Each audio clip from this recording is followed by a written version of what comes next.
Hello there, I'm Anita Wu and you're watching Nightline, the headlines. In his Chinese New Year message, Prime Minister reminds Malaysians to protect stability, peace and harmony. Unprecedented floods in Australia forced thousands to evacuate.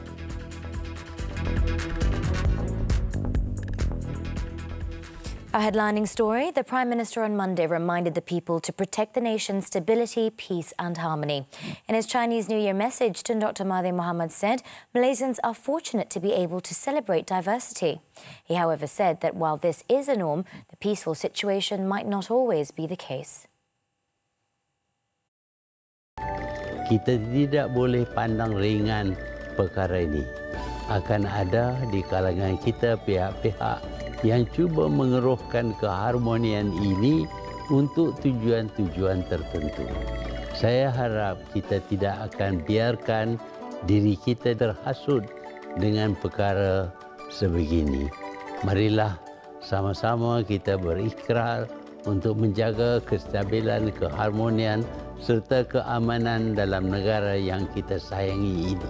In the 2-minute 20-second video posted on his social media accounts, the Prime Minister encouraged Malaysians to take the festivities as an opportunity to strengthen bonds not only among families but also friends and all Malaysians. He also extended Chinese New Year greetings to all Malaysians. Saya serta isteri mengucapkan Selamat Tahun Baru Cina, Gongzi Pa Chai, Zinian Kuele, Gongzi Gongzi. Betul tak?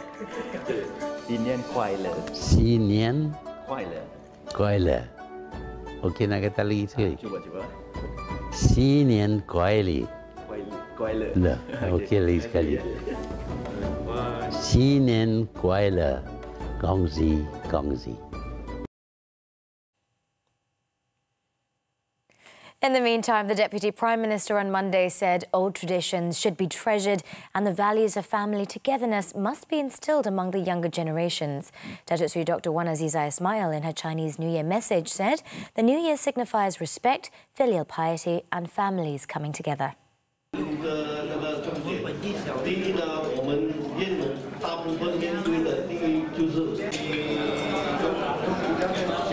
Dressed upon. The DPM said as Malaysia heads towards being an ageing nation, traditions such as these should be treasured and instilled in the young. She added that such values also hold the society together. Datuk Seri Dr. Wan Azizah also called on the people to respect the elders, to look after them, learn from their wisdom and to never neglect them. She also called on the Chinese community to strengthen family bonds and treasure their loved ones.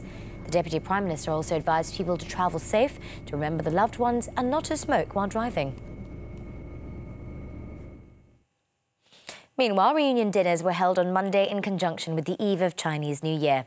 It is considered as a lively affair as family members, big or small, gathered for this special meal before ushering in the new year. Sarah Abdullah has the report. As for the family of one of the Mandarin news readers in Media Prima Berhad, Lim Sheting, such a reunion dinner is a tradition in her family in order to further strengthen familial ties. She and her husband, Terence Teo, also hoped it would set a good example for their children in continuing the tradition among their own families one day. Yeah, it's a family tradition that we must gather and we socialize with our family. So this one is not a traditional family Chinese New Year setting, but we decided to come over to a Korean restaurant because it's my mom's favorite Korean restaurant. Yeah, and it helps. Luckily, the boss has allowed us to bring in a lo sang, which is a favorite Chinese New Year dish. So we have sort of a little bit of a Chinese New Year flavor to it. Yeah. And it helps to strengthen family ties when we gather like this. And I hope the next generation also will keep on continuing this tradition. They will also visit their extended family in Jenjarum, Selangor and Taiping, Perak during Chinese New Year on Tuesday to enable the younger generation to meet and bond with the elders. This year, we are just going to visit our family, extended family in Jenjarum and in Taiping. It's always good to have the family together, you know, let the children get to know the elders. It's very important for us to bond. And Chinese New Year is the one year that everyone gets to be together. Are you excited for the Chinese New Year? Yeah. Why? Why are you so excited? Ang pao. I get ang pao. Oh, you want to get a lot of people? Yeah. So maybe your wish for this Chinese New Year? Let's welcome Chinese New Year with a big heart, high spirit, and a bunch of love. Happy celebrating. The family also hopes for good fortune in the year of the boar, as it represents good wealth and good luck. Now, reunion dinners are really a time for the children to get excited and for the adults to sit back and enjoy precious moments with their family.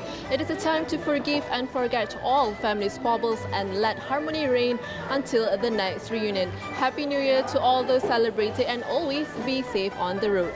Sarah Abdullah for Nightline, TV3.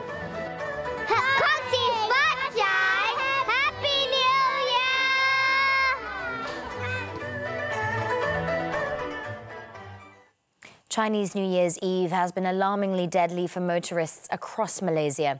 6 accidents in Pahang, Negeri Sembilan, Pulau Pinang, Melaka and Sarawak have left 9 people dead and 19 injured. Some of the wounded are in critical condition. In Seremban, a teenage girl and a boy were killed in a collision involving a car and an express bus at kilometre 265.4 of the North-South Expressway southbound at about 2 a.m. on Monday. A woman, another girl and 3 boys who were also in the Proton Pesona car, which was heading to Seremban from Kuala Lumpur, were seriously injured. The victims were identified as 5-year-old Nur Iman Danish Abdul Azim and 1 Nur Shazliza, 1 Nasharuddin, aged 19. Police said the driver of the car, identified as Nurul Huda Ramli, aged 36, had tried to avoid a motorcycle in front but lost control, causing the car to slam into the road divider and spin a few times before colliding with the express bus, which was approaching from behind. The driver and 29 passengers on the bus were unhurt. The victims' bodies and the injured were sent to the Tuanku Jaffa Hospital in Seremban. In Pulau Pinang, a woman was killed and 4 others injured when the factory van they were travelling in skidded and crashed into the roadside of Jalan Widuri in Nibong Tebal early on Monday. The deceased woman was a factory worker in her 40s. The driver of the van escaped unhurt in the 7:15 a.m. crash. Nibong Tebal Fire and Rescue Department Operations Officer Muhammad Yusuf Hassan said 2 of the injured were sent to hospital by passers-by by the time his team arrived onto the scene. The 2 other injured victims were sent to hospital by ambulance. An investigation into the cause of the crash is ongoing under the Road Transport Act 1987.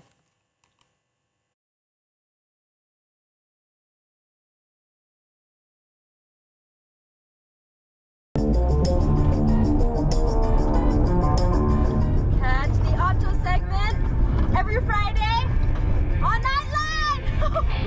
Woo! Wow!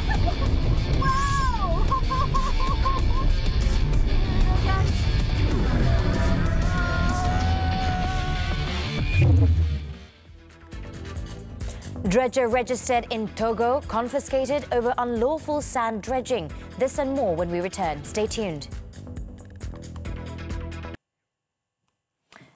Welcome back. The Domestic Trade and Consumer Affairs Ministry recorded a total of 108 offences nationwide as of Sunday since the implementation of the Chinese New Year 2019 festive season price control scheme on January 30th. Its Enforcement Division Director, Dato' Iskandar Halim Sulaiman, said of the total, 69 cases involved the failure to display the pink price tag, while 39 offences involved failing to put the price tag on goods. He said the offences involved 106 retailers and 2 wholesalers, with goods valued at nearly 13,000 ringgit being confiscated, while compounds amounting to 12,700 ringgit were used to the affected traders. He added more than 15,000 business premises were inspected throughout the country.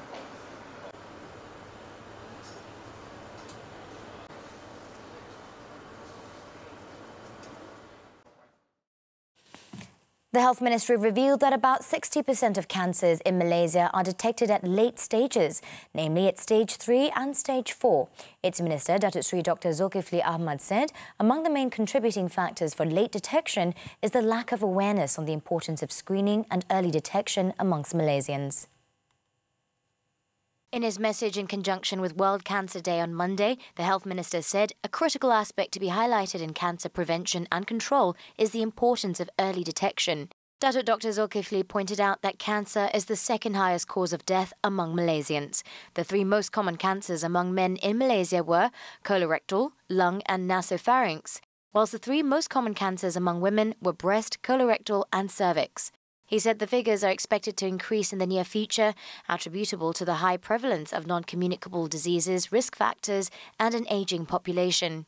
Datuk Sri Dr. Zulkifli said his ministry provides screening for 4 types of cancers at government health clinics nationwide, namely breast, cervical, colorectal and oral cancer. According to him, screening for specific cancers such as liver, prostate and nasopharynx for high-risk individuals are available at government hospitals. Additionally, he said Scheme Peduli Sehat for the B40 group, the PICA B40 scheme, which will be implemented next month, provides health screening services, medical aid, incentives for cancer treatment and transportation fare support. While the My Salam National Protection Scheme was introduced to help the B40 group by providing medical protection in the form of financial assistance in the event of an emergency or 36 critical illnesses, which also include cancer. He also noted that it is the responsibility of each and every one to play their part to reduce the burden of cancer in the country. A dredger registered in the Republic of Togo, West Africa, was confiscated during an unlawful sand dredging activity in the waters of Tanjung Ru in Teluk Panglima Garang, Selangor. Initial investigations found that the machine, operated by 5 Chinese nationals, was rented by a local company. Bukit Aman Internal Security and Public Order Director Datuk Sri Aqil Sani Abdullah Sani said the machine was confiscated about 1.7 nautical miles off Tanjung Ru waters at about 1:50 p.m. on Saturday.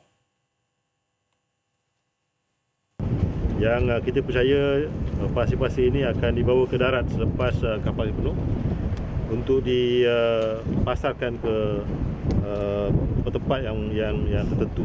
Jadi kita dalam proses untuk menyiasat di mana pasir-pasir ini akan dijual. Untuk makluman semua sekali, muatan kapal ini untuk semua pasir yang telah penuh ini berjumlah 1,500 tan. 1,500 tan dan mengambil masa 5 jam untuk menyedut dan memenuh 4 ruangan penyimpanan pasir di kapal ini. Datuk Sri Aqil Sani said the dredger was detained while it was mining sand from the seabed without a permit from the Selangor Land and Minerals Director. Apart from the 5 Chinese nationals, police also arrested a 24-year-old Myanmar national who was paid by the dredging company to carry out maintenance work of the dredger. The dredger and dredged sand are estimated to be worth 1.02 million ringgit. The case is being investigated under Section 426 of the National Land Code 1956 and Section 379 of the Penal Code Act 574, 1976, as well as Section 6 of the Immigration Act 1963.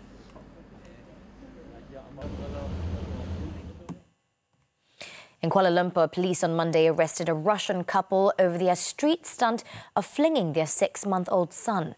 Kuala Lumpur Police Chief Datuk Sri Mazlan Lazim said the couple was being investigated for ill treatment, neglect, abandonment or exposure of children, an offence under Section 31 of the Child Act. Maklumat pada orang ramai, kemudian pihak kita telah pergi ke tempat berkenaan di Jalan Raja Abdullah. Di Jalan Raja Abdullah. Dan kita telah tangkap kedua-dua suami isteri itu. Bersama anak dia? Bersama dengan anak yang dia lambung, dia katakan dia lambung. 4 bulan? 4 bulan anak dia. Jadi yang... He added that the baby was reported to be safe and did not sustain any injuries. Police will obtain a remand order against the couple on Tuesday. In a 90-second video uploaded on Facebook, a Caucasian man is seen holding a baby by the feet and swinging the infant around in wide circles and above his head, which caused outrage on social media.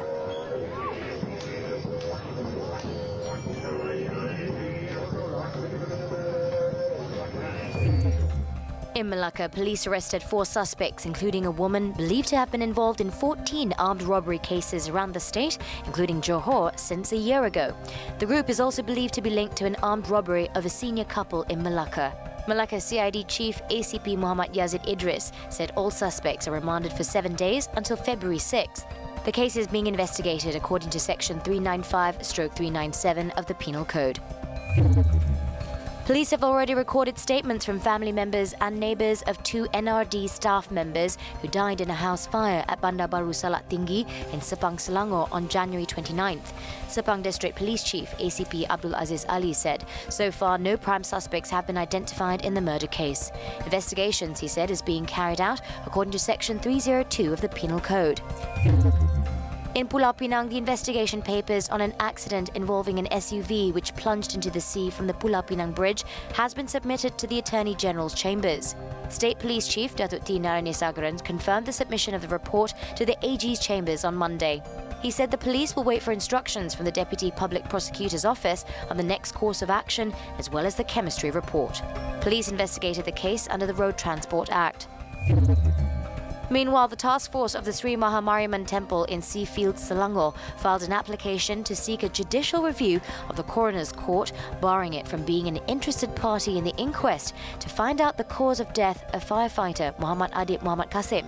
The committee's lawyer, M. Viswanathan, said the application would most likely be heard this Thursday or Friday. On January 31st, Coroner Rofia Muhammad dismissed Viswanathan's application for the task force to be part of the inquest on the grounds that there was no justifiable grounds to make it an interested party.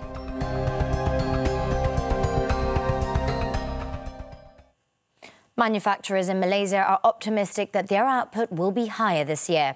According to global information provider IHS Markit, manufacturers are upbeat despite the sector beginning 2019 with a fourth successive monthly deterioration in operating conditions. The headline Nikkei Malaysia Manufacturing PMI, a composite single-figure indicator of manufacturing performance, registered 47.9 in January, up from 46.8 in December. The firm said easing demand pressures, however, enabled exporters to reduce backlogs of work. Although there was a marginal uptick in employment, the firm said costs were cut elsewhere as input buying decreased and stocks were scaled back.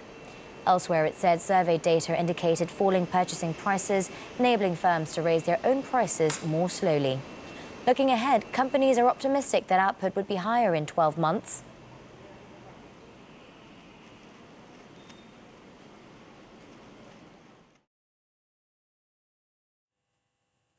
Perodua has sold some 20,100 vehicles in the first month of 2019, including registrations of 1,025 units for its recently launched Aros sport utility vehicle on the last day of January.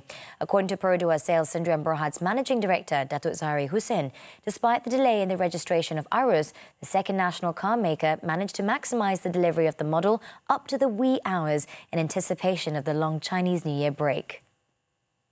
In a statement on Monday, Perodua said, pending official figures from the Malaysian Automotive Association, Perodua estimates its market share for January 2019 to be around 41.7%, a 9.2% growth from 18,400 vehicles sold in December 2018. The sales for January 2019 was 13.6% higher, compared with 17,700 units sold in the same month last year.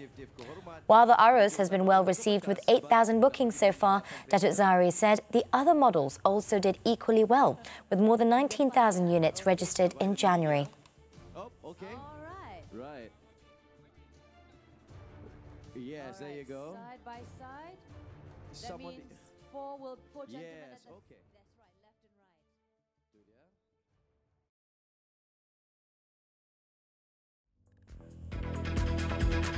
Still to come, wreckage from missing plane of footballer Salah found. Do stay with us.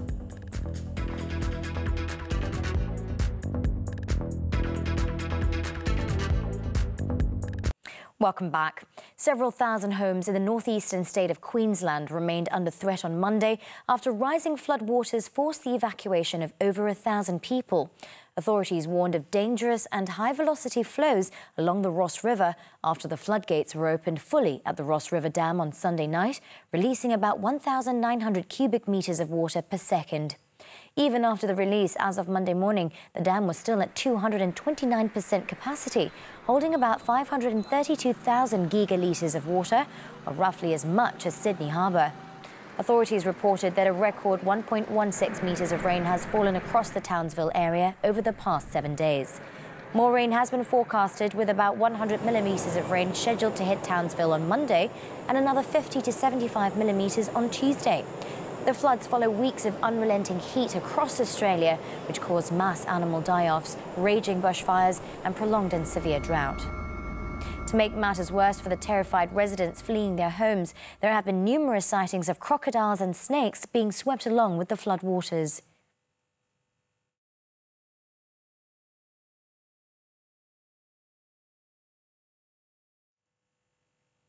Meanwhile, 50 Malaysians who are currently in the flood-ravaged coastal city of Townsville are reported to be safe. Wisma Putra, in a statement on Monday, said the situation in the affected area remained at high risk as heavy rains were forecasted to continue for the next few days. According to the statement, Malaysians visiting or living in the affected areas were advised to exercise caution and to continue monitoring local news and weather reports. The statement said Wisma Putra, through the High Commission of Malaysia in Canberra and Consulate of Malaysia in Sydney, will continue to monitor the situation and will be in close contact with the local authorities for the latest updates on the situation. And in Somalia, a car bomb exploded at a shopping mall in Mogadishu on Monday, killing at least 11 people in an attack probably caused by Al-Shabaab. The blast occurred in Hamweni district, a busy area with shops and restaurants. 4 cars were burned and a restaurant was destroyed. Al-Shabaab frequently carries out bombings in Mogadishu and other parts of Somalia against the government and other targets. The group is trying to remove the Western-backed central government and establish its own rule based on its strict interpretation of Sharia law.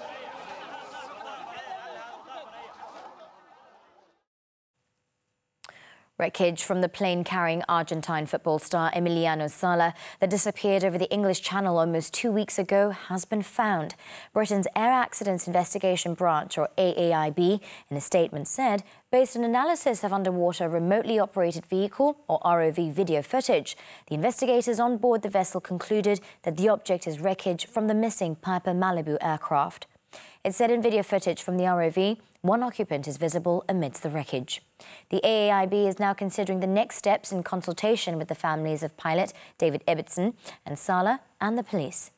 Sala, 28, and Ibbotson, 59, were flying in a single-turbine Piper Malibu plane from Nantes in northern France to Cardiff in Wales when it disappeared from radar just near the Channel Islands on January 21st.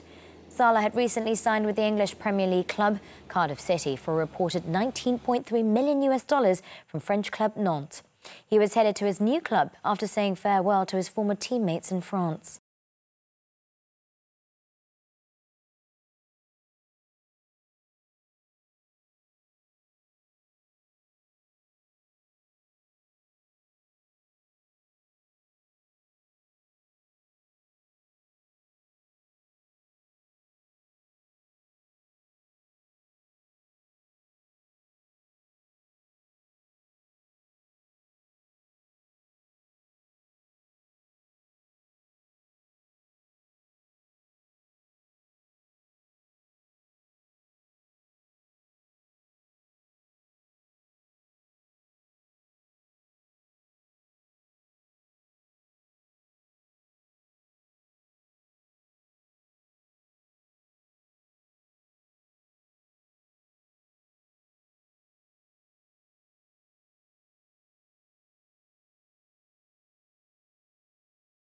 Manchester City thrash Arsenal to keep title hopes alive. Stay tuned.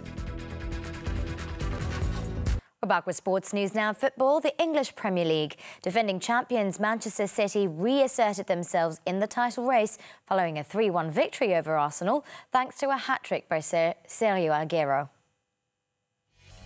Pep Guardiola's men made it to a bright start as the Argentinian broke the deadlock after just 48 seconds to put the citizens ahead. Arsenal skipper Laurent Koscielny then headed in the equaliser 10 minutes later to make it 1-1. Before Aguero grabbed his second of the game on the 44th minute to restore the lead. Any hope for the Gunners was then diminished when Aguero settled the result by rounding off his hat-trick on the hour mark for a 3-1 win. The result left City in second place with just 2 points behind league leaders Liverpool. Over 10 New Year flower fairs were opened in Guangzhou, China, in conjunction with the Lunar New Year. Nightline wraps up with visuals of the spectacularly colourful abundance. I'm Manita Wu, and on behalf of the entire Nightline team, we'd like to wish you a very happy Chinese New Year. 恭喜发财!